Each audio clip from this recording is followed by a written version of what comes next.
En nombre de Ediciones Coligüe, para nosotros un placer estar acá en una nueva presentación de un libro de Gustavo Campana. Justo ayer recordábamos el primer libro que publicamos de Gustavo en nuestra editorial fue Prontuario, un libro que salió en un momento con algunos parecidos a este. También en un libro que recuerdo que mi papá había hablado con Gustavo, también para poder poner en evidencia lo que eran los arreglos, ¿no? En el Congreso en ese momento, lo que era la negociación. La casta de la pregunta, ¿no? Como dice el libro de Víctor Hugo. Bueno, lamentablemente, los libros no hacen todo. Creo que igual hicieron un efecto en esos años, en la época del macrismo, y bueno, acá estamos de nuevo, en otra época.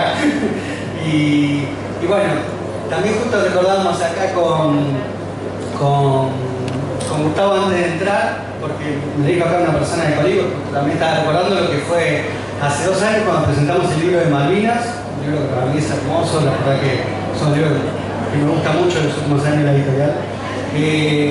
Cómo fuimos interrumpidos en un momento que era una escena muy linda, y estábamos nosotros en un clima tranquilo y fuimos interrumpidos por un grupo de este tipo de personajes, ¿no? Que están ahora. No, la verdad que no pensábamos que ese tipo de representantes iban a llegar ahora donde están. Interrumpieron hablando de supuestamente, bueno, acá, de lo que representa un poco nuestra vicepresidenta también. Bueno, estamos acá. Estamos acá con Gabriel Torres.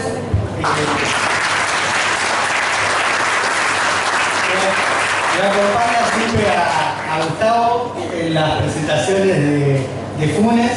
La verdad que buenísimo, muchísimas gracias por estar acá y gracias a todos ustedes. Gustavo va a estar firmando después acá a la salida de la presentación, porque sé que algunos ya estuvieron yendo y viniendo por nuevo, pero bueno, después vamos a pasar por el stand de Coligüe, 710 del pabellón. Bueno, siempre la primera palabra es gracias a la editorial que nos publica. Ya vamos por el octavo sueño hecho realidad, pero que arrancó con Prontuario, No hay neoliberalismo sin tradición, que fue una especie de balance en tiempo real, de auditoría en tiempo real del macrismo. Apareció en 2017 y ahora Milei, la nueva estafa neoliberal, cumple el mismo cometido, pero se tuvo que adelantar un ratito porque en 4 meses tuvo un poder de destrucción similar al que a Macri le llevó 1 año de monedas. Reaccionamos en ese momento, en 2017, reaccionamos con un libro urgente, ahora mucho más rápido. Y la segunda parte del Prontuario es Culpables, por lo tanto, lo que ya estamos armando, aunque les parezca mentira, es la segunda parte de este libro, que será el final de toda esta historia. Pero Prontuario es un libro urgente que nos entregó una frase que nos interpela todo el tiempo: no hay neoliberalismo sin traición. Y de ahí en adelante seguimos construyendo algunas certezas que siempre ponemos a disposición de todos los compañeros y compañeras para ensanchar el debate, nunca para cerrarlo. Y entonces trabajamos este último libro sobre la base de esas certezas que se fueron haciendo cada vez más sólidas con el paso del tiempo, como en la República Argentina no hay, no hubo ni habrá jamás 2 modelos de país, que hay uno solo, elaborado hace 214 años por el campo nacional y popular. Y enfrente no hay un paradigma nacional. Enfrente hay achique, ajuste, endeudamiento para hipotecar 3 o 4 generaciones de argentinos, fuga de capitales, suicidio, intento de terminar con la educación pública y la salud pública. Por lo tanto, ahí no hay otro modelo de país. Entonces hay un modelo de país que confronta con un proyecto de colonia. Bueno, esa es otra de las tantas certezas que fuimos tirando en distintos libros y que vamos reforzando cada vez que aparece el neoliberalismo en nuestras vidas. Y ahí también otra que tiramos en Culpables, que reforzamos en función de que esta es la 4ª vez que aparece el neoliberalismo, 3 en democracia, la última dictadura. y lo hizo en menos de 48 años. La derecha está a punto de destruir por cuarta vez en menos de medio siglo el aparato productivo argentino, algo que no registra antecedentes en todo el mundo. Por lo tanto, esta es una herramienta para documentar lo que nos pasa, pero para generar estos encuentros que son absolutamente sanadores, donde podemos transmitir disparadores para que cada uno de ustedes después tenga herramientas y sobre todo un dato que está en toda la obra, que es: en el pasado están guardados todos los secretos del presente y el futuro. Y entonces hacemos una revisión primero de la historia del neoliberalismo, para después entrar en el neoliberalismo en América Latina a través del golpe de Estado del 11 de septiembre de 1973 y después obviamente en la Argentina con Martínez de Oz en 1976. El otro día en una charla se dio algo que pescamos de casualidad y nos pareció interesante porque, si bien es un juego de palabras, no deja de ser algo que nos da una mano para otra de las certezas que siempre miramos arriba de la mesa sobre quién es el verdadero poder real entre 1976 y 1983. La aparición de Milei generó hablar de las 4 M's: Martínez de Oz, Menem, Macri, Milei. Las últimas 3 M son presidentes. El primero es el poder real, que estaba por encima de aquel presidente. Y ahí también aquello que siempre planteamos sobre redescubrir al enemigo una y otra vez para no caer en el analfabetismo político del que hablaba Bertolt Brecht. El peor analfabeto es el analfabeto político. Y no caer en aquello del año 2001 donde mareas humanas gritaban que se vayan todos y todos pidieron que se vayan los títeres y nadie pidió que se vayan los titiriteros. Los titiriteros se quedaron, armaron el DNU, armaron la ley Ómnibus y hoy tienen más poder que hace 23 años.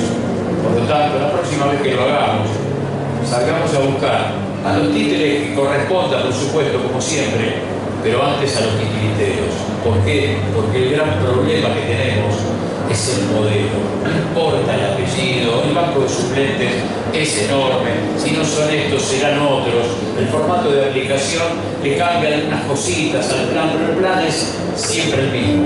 Y el problema es esa miseria planificada de la que hablaba Rodolfo Walsh en la Carta a las Juntas, cuando nos contó que el problema no era un grupo de tipos, el problema era el modelo, y el modelo de aplicación responde a la corporación, responde a los centros financieros de poder internacional y se agrega en este momento al grupo de presión que como corporaciones entienden que tienen más poder que el Estado-Nación, o por lo menos van a discutirlo, intentarán discutirlo.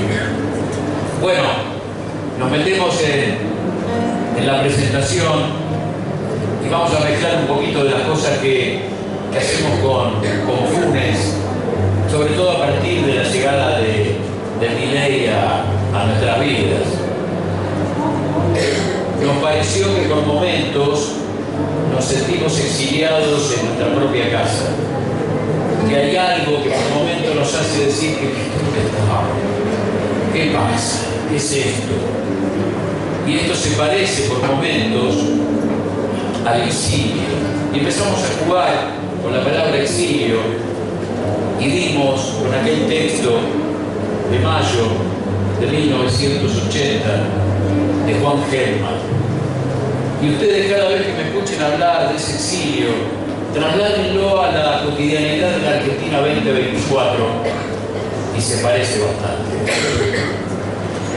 Dijo Juan Gelman en Notas al pie de una derrota: es difícil reconstruir lo que pasó. La verdad de la memoria lucha contra la memoria de la verdad.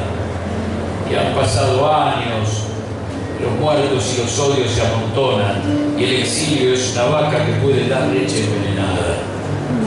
La necesidad de autodestruirse y la necesidad de sobrevivir pelean entre sí como dos hermanos que se volvieron locos. Guardamos la ropita en el ropero, pero no hemos deshecho las valijas del alma. Pasa el tiempo y la manera de negar el destierro es negar el país donde se está, negar a su gente, su idioma, rechazarlo como testigos concretos de una mutilación. La tierra nuestra está lejana. ¿Y qué saben estos gringos de sus voces, de sus pájaros, de sus duelos, de sus tormentas? Yo no me voy a avergonzar de mis tristezas ni de mis nostalgias. Extraño la callecita donde mataron a mi perro y yo lloré junto a su muerte y estoy pegado al empedrado con sangre donde mi perro se murió y existo todavía a partir de eso. Existo de eso, soy eso y a nadie le diré permiso para tener nostalgia de eso. ¿Acaso soy otra cosa? Vinieron dictaduras militares, gobiernos civiles y nuevas dictaduras militares. Me quitaron los libros, el pan, el hijo, desesperaron a mi madre, me echaron del país, asesinaron a mis hermanitos, a mis compañeros los torturaron, los deshicieron, los rompieron. Ninguno me sacó de la calle y me estoy llorando que moría todo de mi perro. ¿Qué dictadura militar podría serlo? ¿Y qué militar hijo de puta me sacará del gran amor de esos crepúsculos de mayo donde el ave del ser se balancea ante la noche? No era perfecto mi país antes del golpe militar. No era perfecto. Pero era mi estado.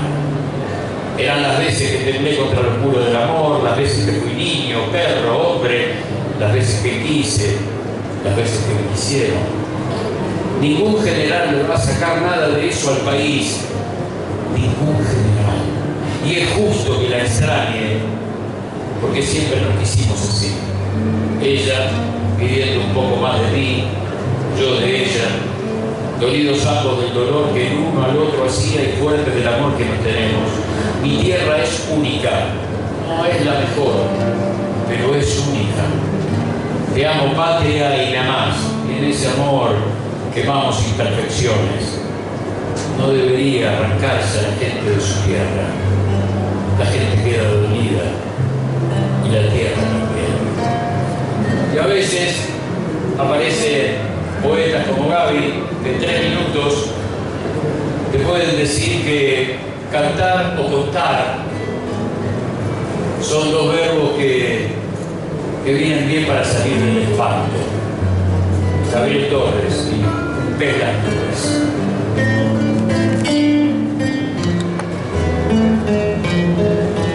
A veces la escritura se hace enredadera y algo en canciones que nadie espera. Me pierdo entre mis ruidos cada vez que escribo, alzo palabras, soy su cautivo que a brazos agarra esta soledad. ¿Qué rostro alumbrará cuando caiga esta oscuridad? A veces la escritura se hace enredadera.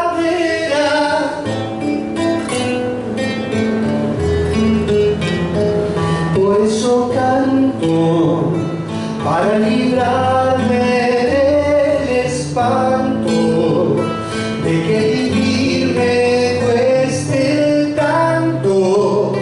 Porque cantar es un alivio cuando nada ya nos va a salvar. Por eso canto, para librarme del espanto de que vivir nos cueste tanto. Porque si canto yo levanto vuelo, dejo el suelo, pierdo el miedo.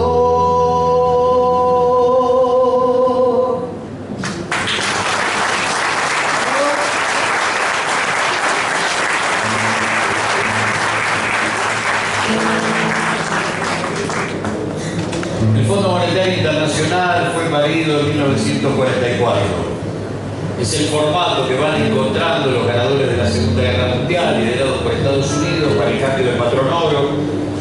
Aparecerá el dólar, los dueños de la maquinita se quedarán con el poder real. y de ahí en adelante algo que parece un grupo de fomento, ayudar a nivel planetario a salir del pozo es el que va a encorsetar tus sueños. Y ahí el primer gran dato, porque el primer gobierno peronista no ingresa al Fondo Monetario Internacional, se le cierran las puertas al fondo durante 9 años. Y es más, se declara la independencia económica en 1947 y aparece un dato sustancial que generalmente está perdido y que se debe a un libro, que es el Consejo Nacional de Posguerra. En 1944, Perón, un grupo de militares a lo Mosconi, a lo Sabio, se reúne con un grupito de industriales con sentido nacional y empiezan a soñar que el futuro será la industrialización de la República Argentina y la palabra clave será el acero. Y de ahí en adelante el cambio de la matriz económica, primero con la línea blanca y después con la industria pesada. Y aquella frase de Perón, cuando llegamos al poder, importábamos hasta los alfileres que consumían nuestras moditas, y cuando el golpe de 1955 estábamos haciendo buques de ultramar.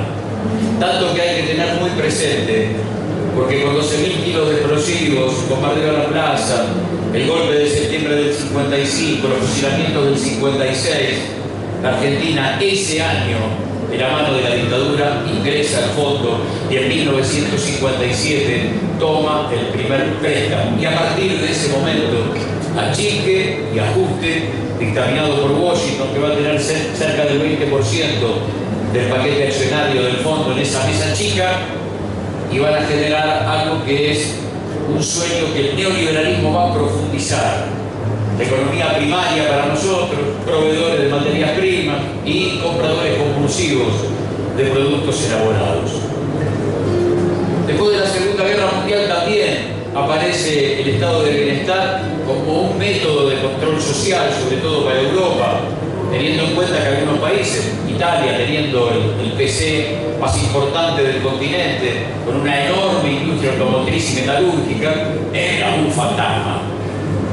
Y entonces en el estado de bienestar el capitalismo te daba absolutamente todo. Se calcula que en esos 30 años, entre mediados de la década del 40 y mediados de la década del 70, en bienes y servicios, el capitalismo produjo 4 veces más que lo que había producido desde la máquina de vapor en adelante. ¿A quién le vendían el excedente? Y rápidamente había que trabajar con la muerte de la industria nacional latinoamericana. Rápidamente. Y la Argentina en ese sentido, y la verdad, le llevaba un ratito de distancia a casi todo el resto del continente. La Argentina es un drama muy particular dentro de la multiplicación de dictaduras militares de los 70. Y hay un dato que lo prueba de las violaciones a los derechos humanos, y es la palabra desaparecido. Drama de todo el continente a partir del 11 de septiembre de 1973, pero esencialmente un drama argentino. ¿Y por qué? La palabra desaparecido, hasta bien entrada la década del 90, en todos los acuerdos internacionales, en todas las causas internacionales, no tenía traducción. Eran desaparecidos, castellano, porque el drama era latinoamericano en general y en particular era argentino. Entonces en la Universidad de Chicago se va a armar de la mano de Milton Friedman, no tengo que decirle que son los 4 perros, ¿no? Se va a armar una respuesta. El neoliberalismo es una respuesta al fin del estado de bienestar. En medio de la agonía de la guerra de Vietnam, Estados Unidos impuso una receta económica para recuperar protagonismo político. El imperio no estaba dispuesto a una nueva derrota, porque otro tropiezo de esa magnitud podría significar el principio del fin de su hegemonía occidental en plena Guerra Fría. Pero los 60 son la alarma, son Revolución Cubana, son Mayo Francés, son Cordobazo, son la liberación de los países africanos, el Concilio Vaticano II, la encíclica del progreso de los pueblos, locura del tercer mundo. Nace algo nuevo que hay que combatir. Y ahí la multiplicación de dictaduras, empezando, insisto, por terminar con la vía del socialismo que había generado a través de la democracia el gobierno de Salvador Allende. Y entonces ahí Milton Friedman baja de Chicago porque están dadas las condiciones para imponer neoliberalismo. ¿Y cuáles son esas condiciones? No hay derechos. Y ya está. Y hay represión, y hay control social de la mano del terrorismo de Estado. Ya está, están dadas todas las condiciones. Nada más. Y aparecerá entre nosotros con el Chase Manhattan Bank y por supuesto David Rockefeller como garantes de Martínez de Oz, el primer proceso. Ese proceso que nace con el Rodrigazo.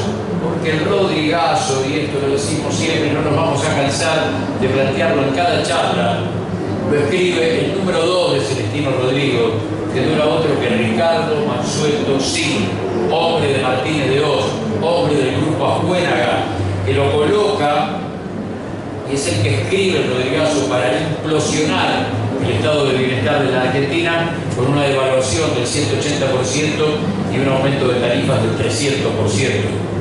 Siempre contamos el mismo cuentito. Una vez que llegó el golpe de Estado, Rodrigo va a Cana 4 años. Si no dice su número 2, tenía una camita al lado de la de Rodrigo en la misma celda. No, fue el 3 de Economía.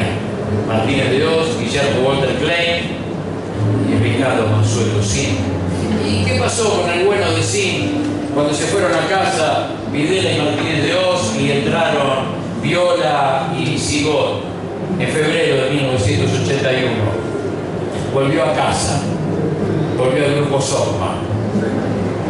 Acabamos de contar en cuanto 3 minutos casi 50 años de historia política y económica de la República Argentina. Pero en esos tipos, muy bien guardados, celosamente ocultos, está la verdad.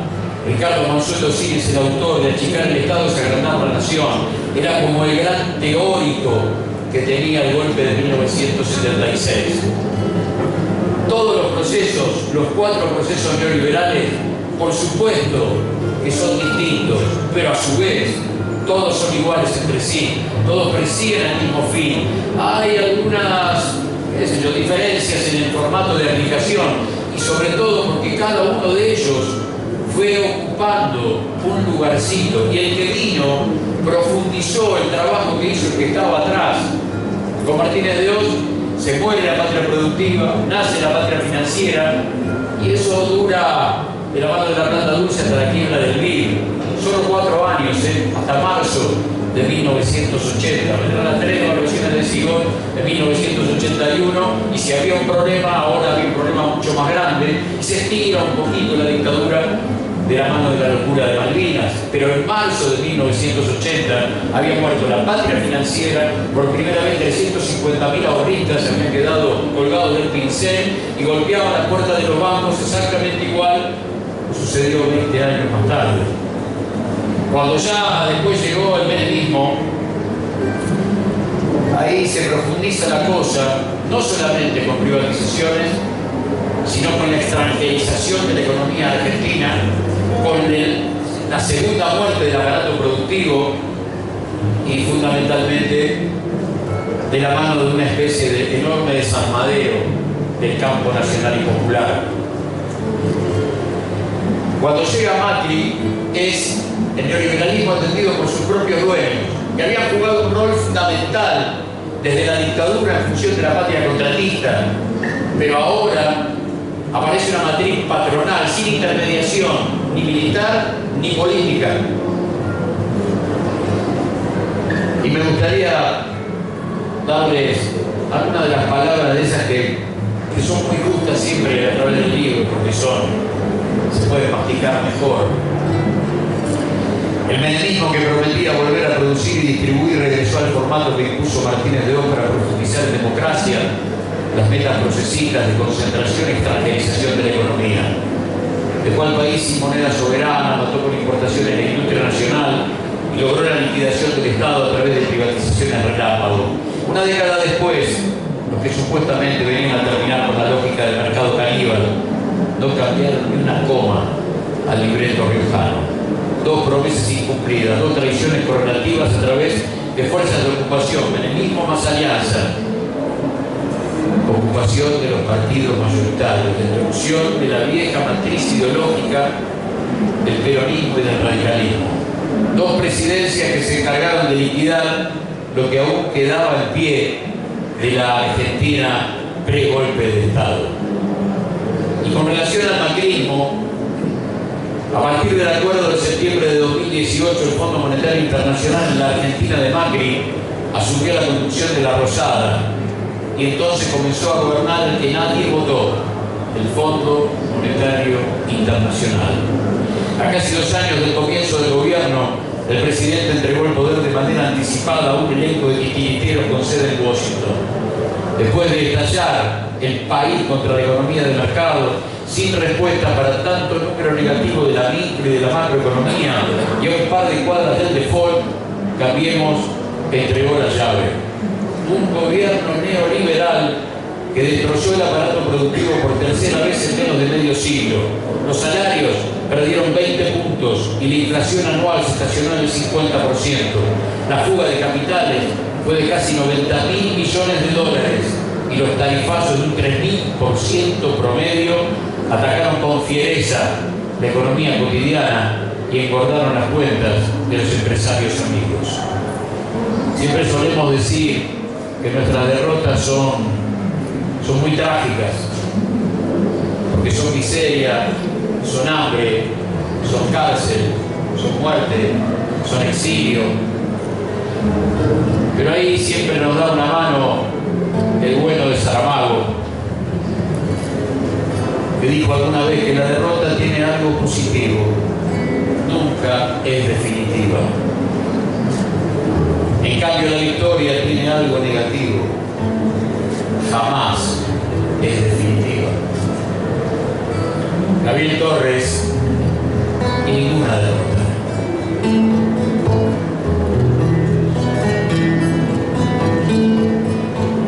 Ya va a escuchar crujir el otoño sus hojas, la dulce turbación como un malón de hormigas, rumor de colibrí, alas de mariposa.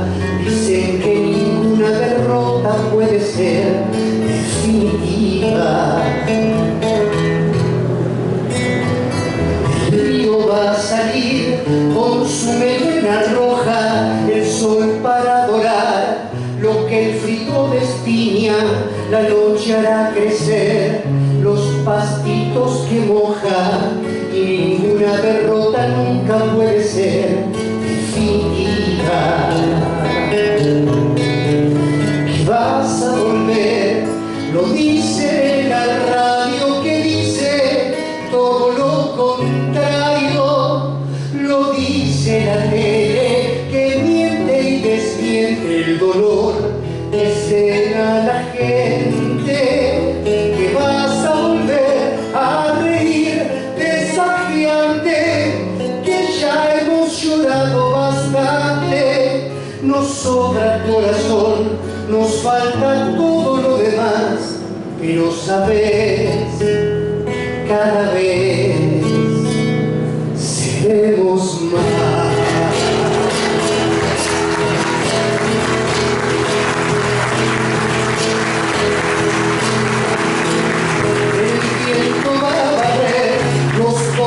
De la luna con tal de iluminar tu amor a la deriva. Las dudas son 100.000 y la certeza es una, que ninguna derrota nunca puede ser definitiva. Boyando sobre el mar con su linterna tenue, la luna va a tragar los bancos de neblina. Nuestra tripulación quedó por 3, se pierde. Sabe que ninguna derrota puede ser definitiva.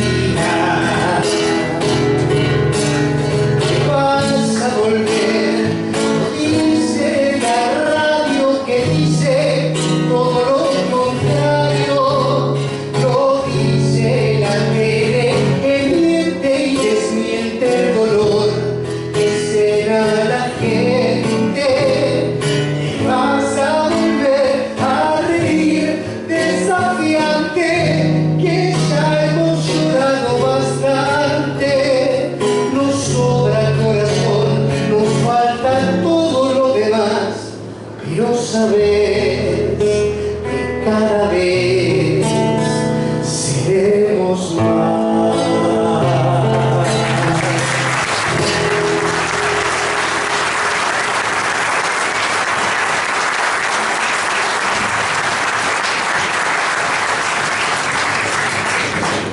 La experiencia libertaria de lejos parecía totalmente inédita.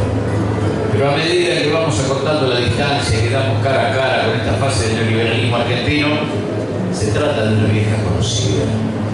El laboratorio apenas cambió la cajita de un medicamento que siempre fue peor que la enfermedad que supuestamente vino a combatir.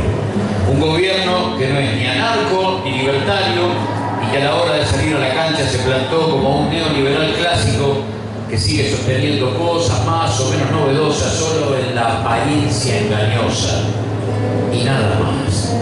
Pero su contenido es tan agrio como siempre. ¿Qué tiene de nuevo armar un país de economía primaria y extractivista? ¿Cuál es la novedad de volver a matar a la industria nacional por cuarta vez en menos de 50 años? ¿Qué aporte original es la fiesta de la patria financiera y el velorio del aparato productivo?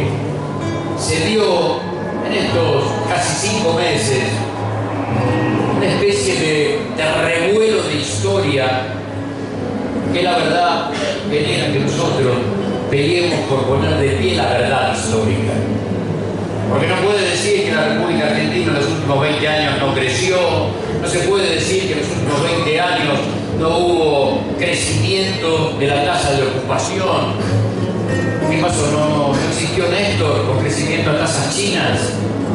Cuando vos revisás como mínimo los 12 años de kirchnerismo, aún ante la crisis de las hipotecas, del Lehman Brothers, nunca hubo tasas negativas.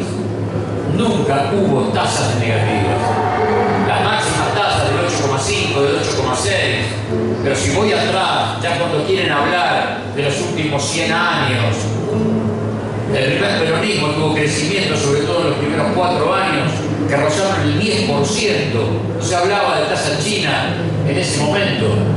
Néstor recibe la República Argentina con 24% de desocupación y Cristina la entrega con el 5.7%. ¿Cómo que no se crearon 5 millones de puestos de trabajo nuevos?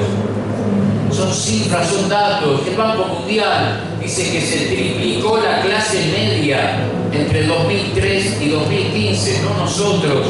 El Banco Mundial, que casi se cuadruplicó la cantidad de pymes, que volvió el trabajo manufacturero a la línea de producción.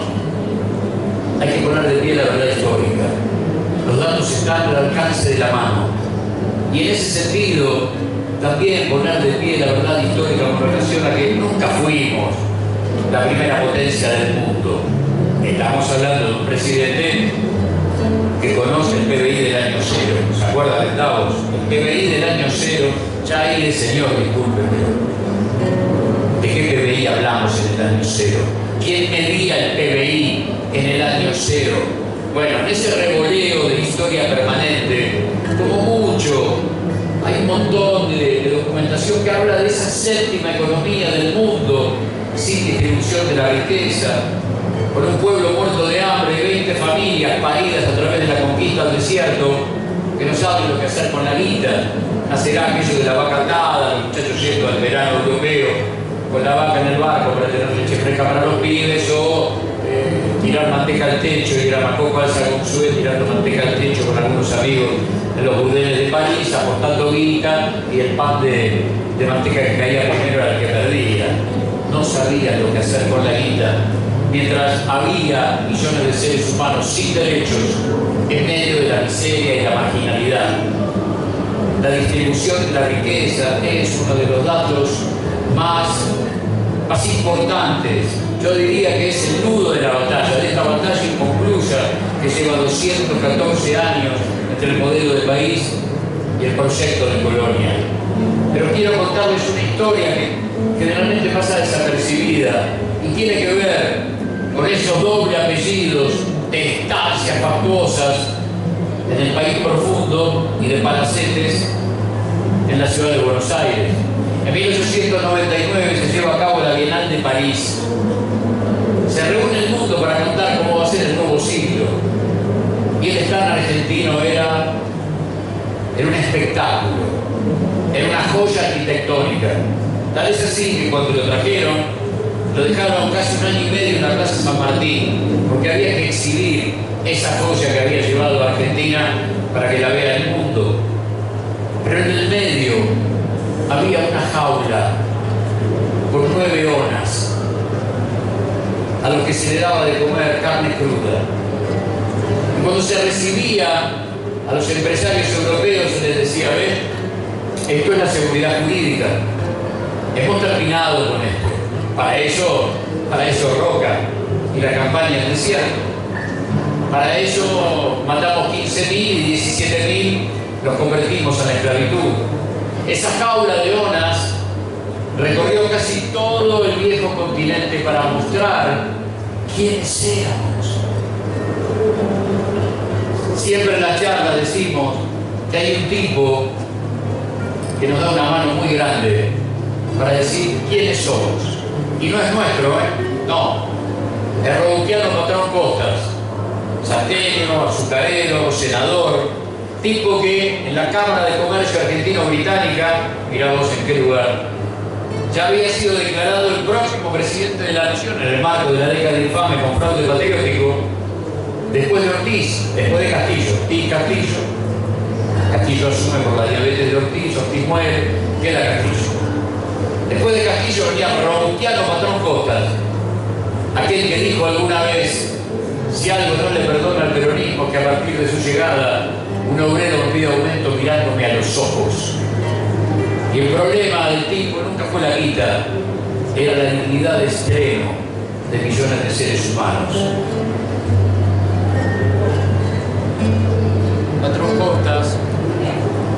Patrón Costas es el bisabuelo de Bertie Venegas Lynch. Digo porque en la historia no hay casualidades. El otro día, cuando dice aquello tan cínico, tan cruel de mandar a los pibes al taller, tiren un poquitito para atrás el video y el tipo dice: a la estancia antes del taller. Aparece Robustiano Patrón Costas con toda esa identidad esclavista que se tenía a finales del siglo XIX, principios del siglo XX, para edificar, ante el Estatuto del Peón de Campo en 1943, riqueza con mano de obra esclava. Como ven, y esta es una especialidad de la casa, hay que ir al pasado porque allí están guardados todos los secretos del presente y el futuro. Hay que ir ahí, buscar, revolver. En un momento del libro decimos que todas las respuestas están lejos. Y posiblemente ninguna respuesta sea fácil. Que las respuestas facilistas no llevan a un lugar, pero qué sé yo, cuántas veces escuchamos: bueno, Alfonsín ganó porque el cajón terminó. ¿Te parece? ¿Te parece? Y un borracho, por eso la guerra. ¿Te parece? ¿En serio? ¿En serio que ahí se explica el porqué? Nos pasaba un poco con el Forador y Duncan, que lo trabajamos en el libro de Malvinas. Claro, es cierto. Duncan escribe en su memoria que Foradori, el 2 de Furí, había tomado tanto vino que estaba en pedo esa noche y firmó lo que firmó. Pero es una anécdota porque ideológicamente hubiera firmado quizás algo mucho peor sobrio. Por lo tanto, es un dato anecdótico, no tiene mucho que ver. Entonces la respuesta está lejos, siempre está lejos. Hay que ir a buscarla. Cuando las encontramos, ya está, El mano a mano con la verdad no tiene vuelta atrás. Es una revolución personal. Implica saber que es la primera de todas las revoluciones. Por eso nuestra historia, que es tan compleja, pero que es tan noble desde el campo nacional y popular, puede generar canciones que en 3 minutos hagan un recorrido del pasado al presente, del presente al futuro, del futuro al pasado, y aparezcan nombres que nunca se vieron pero merecieron darse un abrazo. Trabajamos en el libro la única vez que von Hayek, sabemos de quién estamos hablando, ¿no? Ya lamentablemente se ha hecho demasiado popular el hombre, creador de una doctrina que nunca, jamás se aplicó en ningún lugar del mundo, salvo 45 días, una primer ministra británica y un intendente de un pueblito de los Estados Unidos pegado a Canadá. Es muy recomendable el libro Un libertario se encontró con un oso. El tipo destruyó al Estado, lo destruyó, rompió todos los controles y no se dio cuenta que el pueblito daba un bosque y que el Estado impedía que los osos entren al pueblo. Cuando se comieron al primer tipo dijeron, tiene que volver el Estado. Pero hizo falta que se coman al primer tipo. Son las únicas dos experiencias. Bueno, von Hayek manda una carta al Times, una carta a la reina, para que el Times la publique y se entere todo el mundo. En esa carta, bien a lo Milley, pero bien a lo Milley, Milley nos toma como un asiento contable donde no existen los seres humanos. Y todo es costo-beneficio. Para mí, de economista, muy poco, y de brillante, mucho menos. Repite 4 o 5 frases, sobre todo de Milton Friedman, y gira y gira y gira alrededor de la macroeconomía, cuando gobernar implica todos ustedes. Y encima, la economía, a través de Toto Caputo, está en manos de un desadinerista. Un tipo que multiplica los panes propios y los ajenos, pero que no sabe absolutamente nada sobre cómo darle de comer, sobre cómo garantizar los sueños de casi 47 millones de seres humanos, educación pública, salud pública. Estamos en manos de un supuesto economista y en manos de un mesadinerista. Complicado el asunto, muy complicado. Y ahí también trabajamos en el libro aquella frase que siempre vuelve: la economía nunca es libre, pues la maneja el Estado en favor del pueblo, pues la manejan las corporaciones en detrimento de ese mismo pueblo. Firmado Juan Domingo Perón en 1967. Vuelve otra vez esa frase, nos golpea la puerta y nos llama a la reflexión. Von Hayek manda la carta. ¿Y qué le dice a la reina vía Times? Señora, bombardee en Buenos Aires. El título de la nota de 7 días es Bombardee en Buenos Aires. Y la pregunta del periodista argentino es: ¿por qué? Ya está, ganaron, ¿qué quieren? Bueno, esto es costo-beneficio. El presupuesto de una base militar montada en Malvinas para sostener la defensa es mucho más caro que atacar una vez y ya está. Eso es Milley puro en cualquier área, sin medir las consecuencias, la muerte, la destrucción, sin medir nada, absolutamente nada. Y hay un recuadro en la nota que es muy lindo, muy simpático, de un tipo que dice: soy el discípulo de von Hayek. Abajo, Álvaro Soberano. Esos dos datos tienen el único contacto de von Hayek con la prensa argentina. Pero bueno, ese revoleo de historia que avanza, que retrocede, que imagina el futuro, se llama Warnes y es de Gabriel.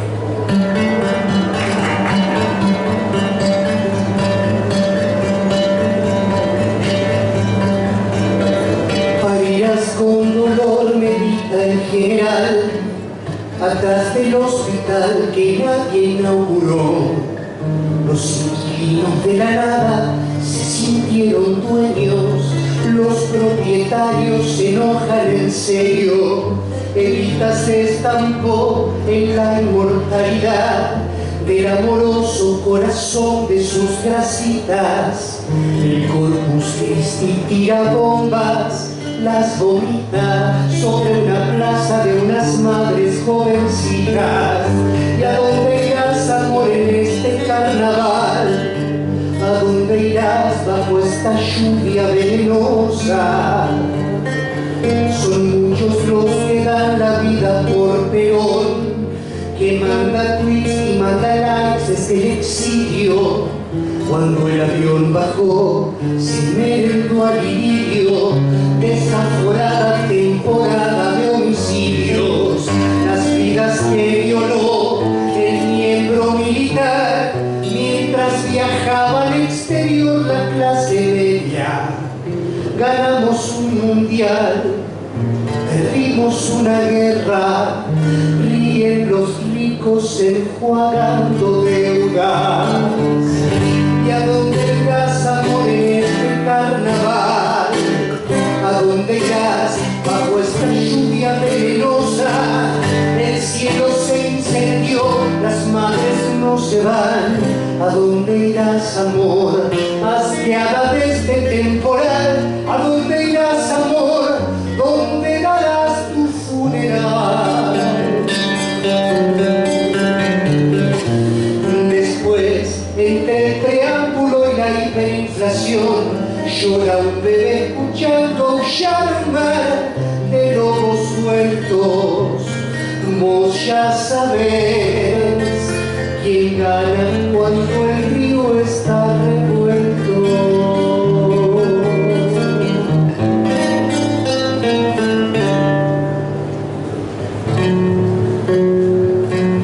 Sonó como un cañón, destapan un champán al Sogaray, brinda con Rojas y con Baradel.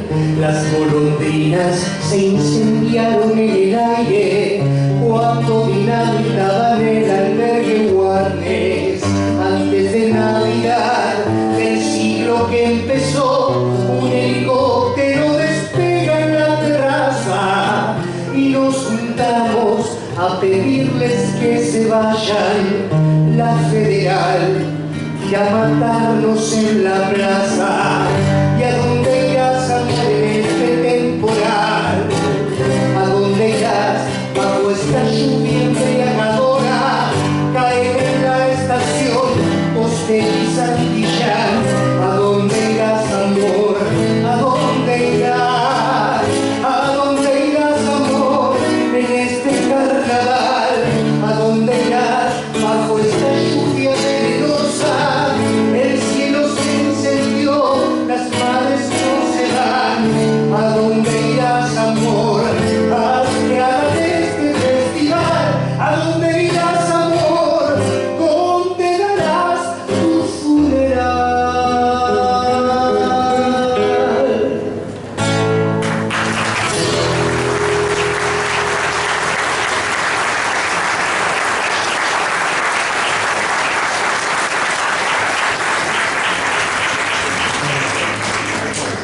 Escuchamos hablar demasiado últimamente de Alberdi, ¿no?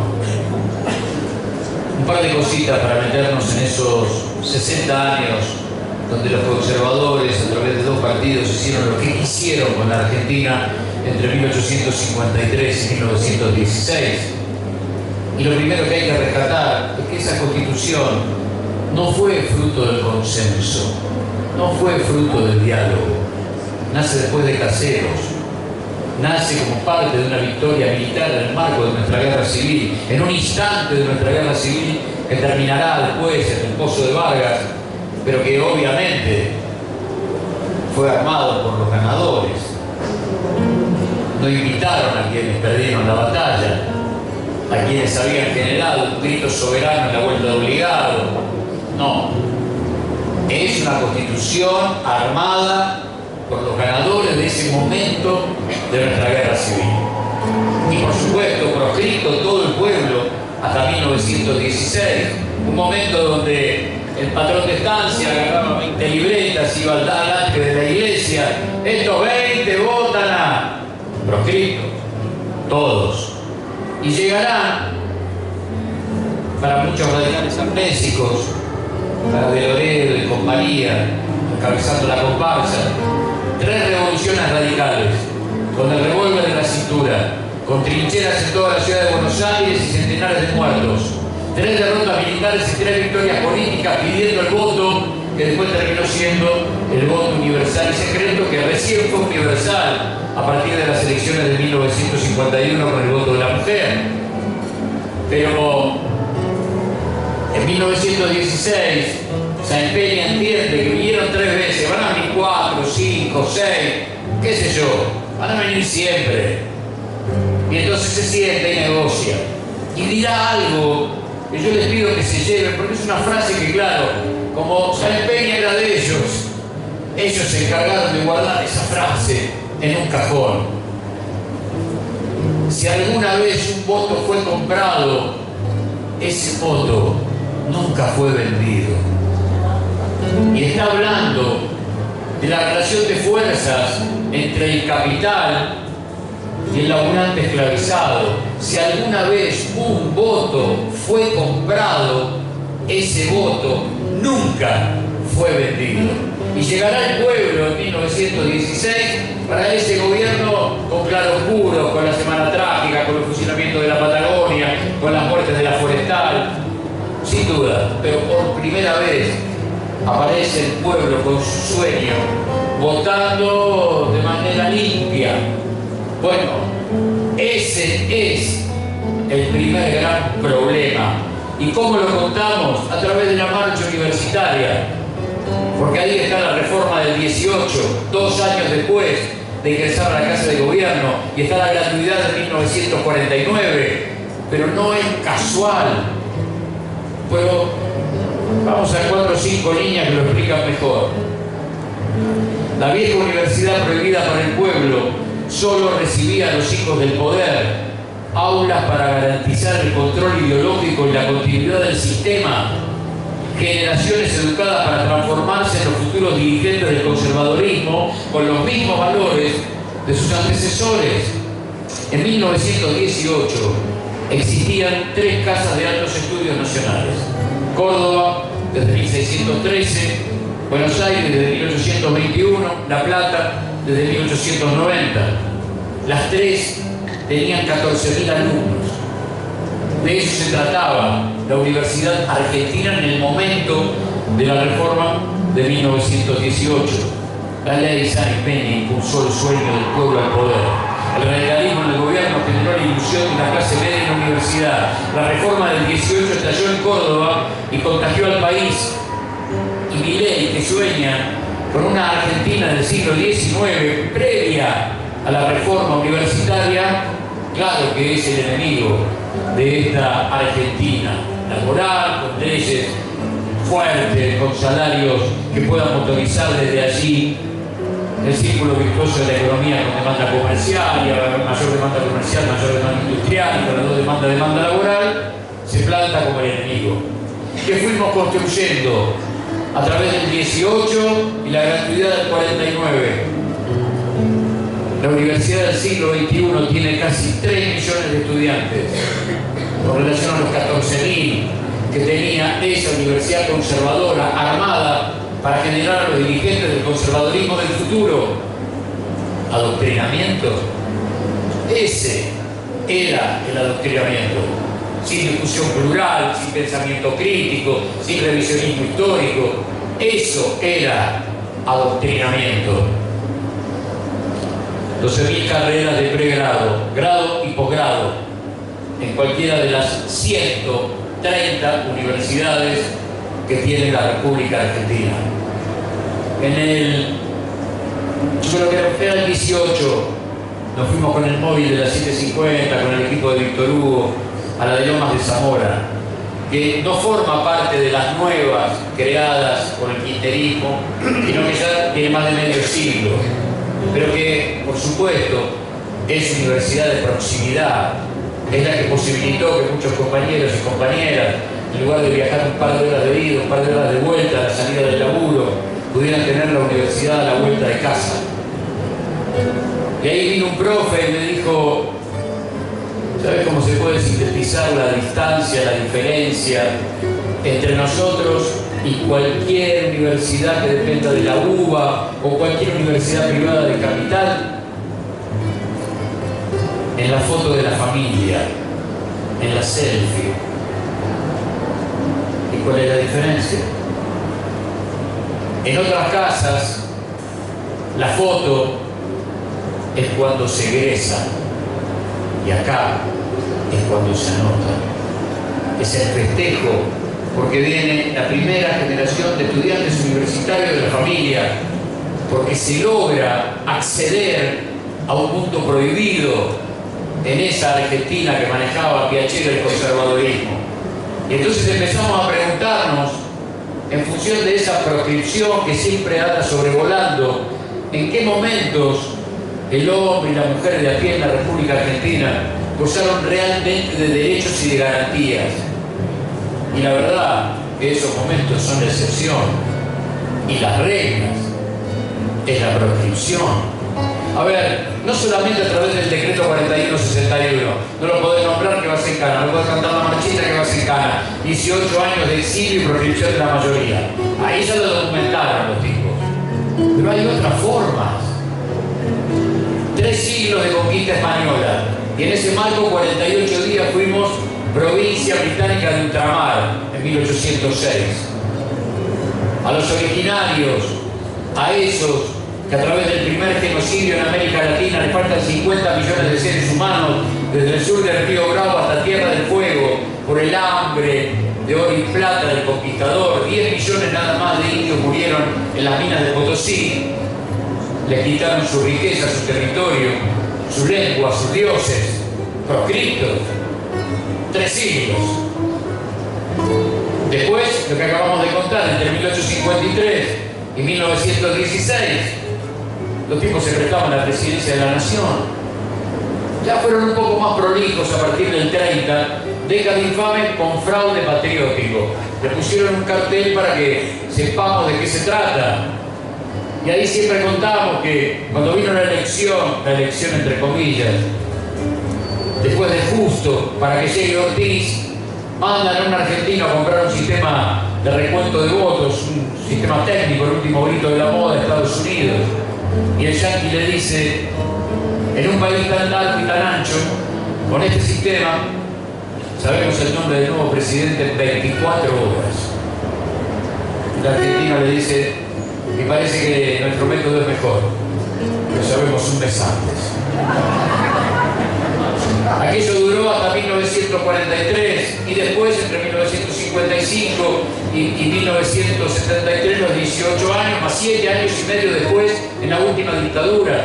Pero no solamente lo político, hagamos la lista de la censura de artistas, de poetas, de hombres y mujeres del cine, del teatro, de la televisión, de la radio. Hagamos la lista, y es enorme, pero hagamos la lista del deporte. No pudieron volver a jugar nunca más los integrantes de la selección argentina de básquet, campeona del 50. Jamás. Porque le habían dado la posibilidad de importar un auto sin pagar impuestos. Listo, se acabó. Y puedo ir al Monogatica, a Mediterráneo Way. La lista es larguísima.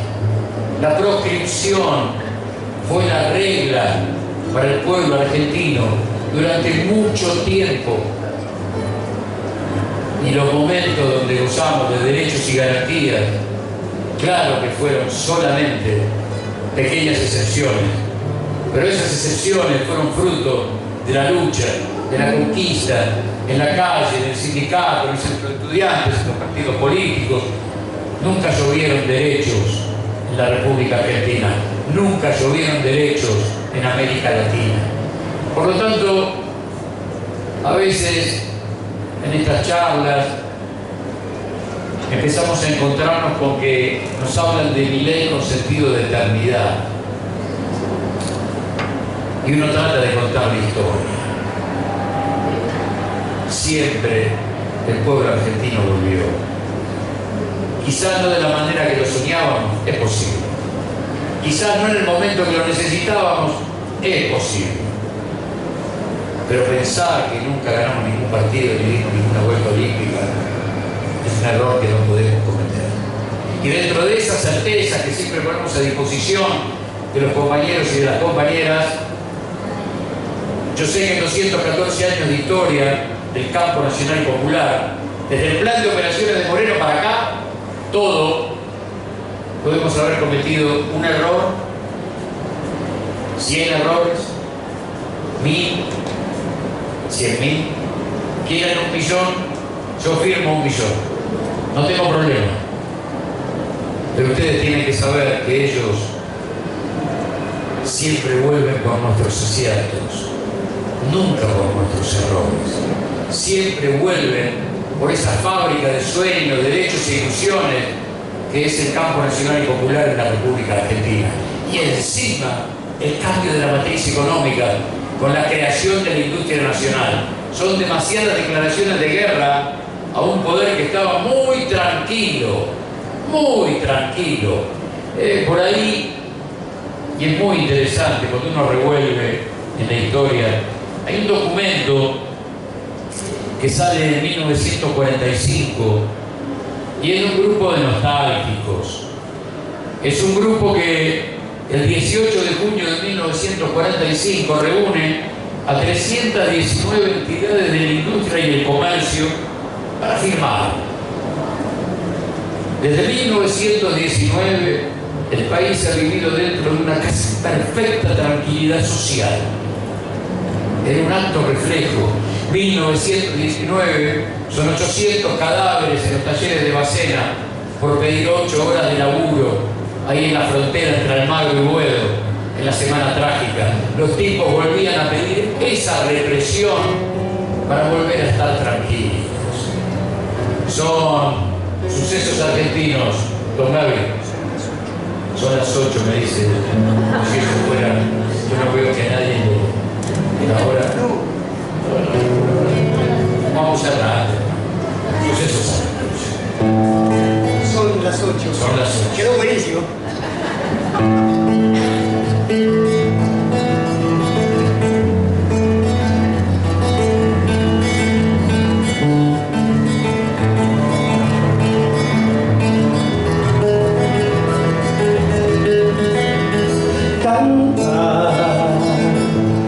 Agua bajo el puente, tantos inocentes, tanta despedida, corazón valiente. Todos estos años, todos estos daños, todas estas gentes, todas estas vidas, árboles caídos, no podrá el olvido pronunciar tu nombre, pájaro sin nido que cruzas la tarde, árboles que arden, incendiando el cielo, pájaros en vuelo, bajo esta constelación que vibra sin parar. Voy buscando una canción que dé por los míos. Al ser alta la memoria, somos herederos de los compañeros que cantan victoria, porque volveremos, porque volveremos, porque volveremos, porque volveremos a cantar la historia. Bajo esta constelación que vibra sin parar, voy buscando una canción que dé por los míos. Canto porque habrá más pena, más olvido habrá. Canto para exorcizar sucesos argentinos, porque volveremos.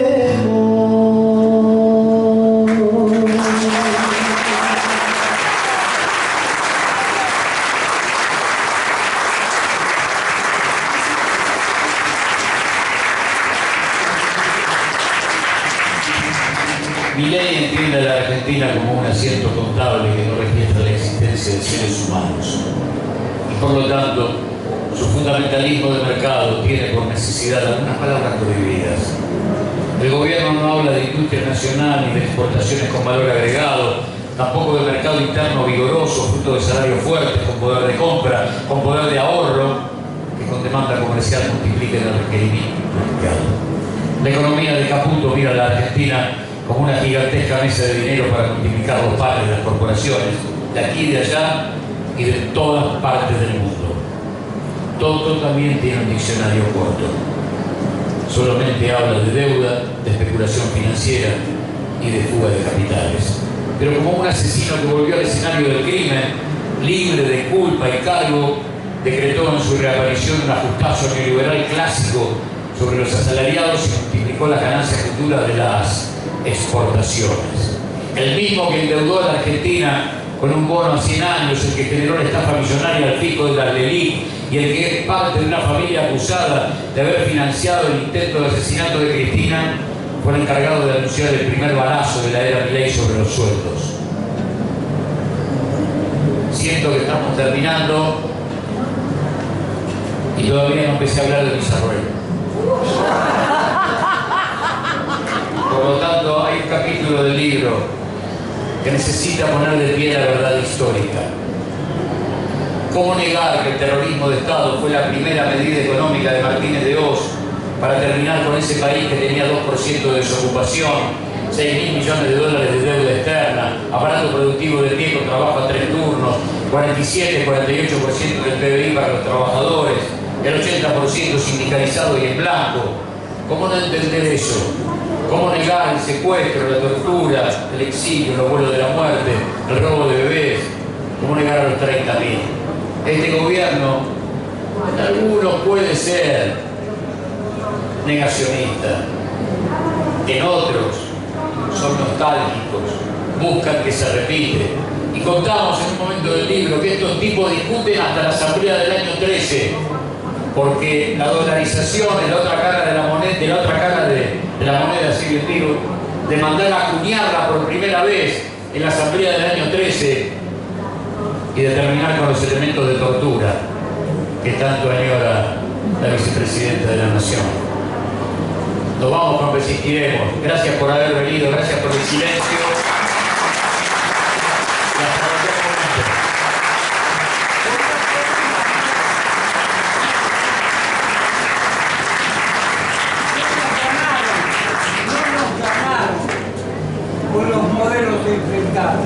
No nos ganaron con los modelos. No ganó el neoliberalismo contra el keynesianismo. No ganó con esto. No ganó un gobierno que daba a la gente para que haya movimiento interno. Y uno que vino a prometer hambre. Y sin embargo sacaron el 56%. ¿Cómo nos ganaron? Explícame eso, ¿cómo nos ganaron? Porque la historia aquí, Campana, yo usted lo considero un poeta de ideología. O sea, el máximo respeto. No me refiero a usted ni el retro. Pero bueno, me atormenta toda esta pregunta que me formulo, que no están en todo el itinerario histórico que se hizo. Esa respuesta yo vine a buscar acá y no está. Bueno, está en el libro.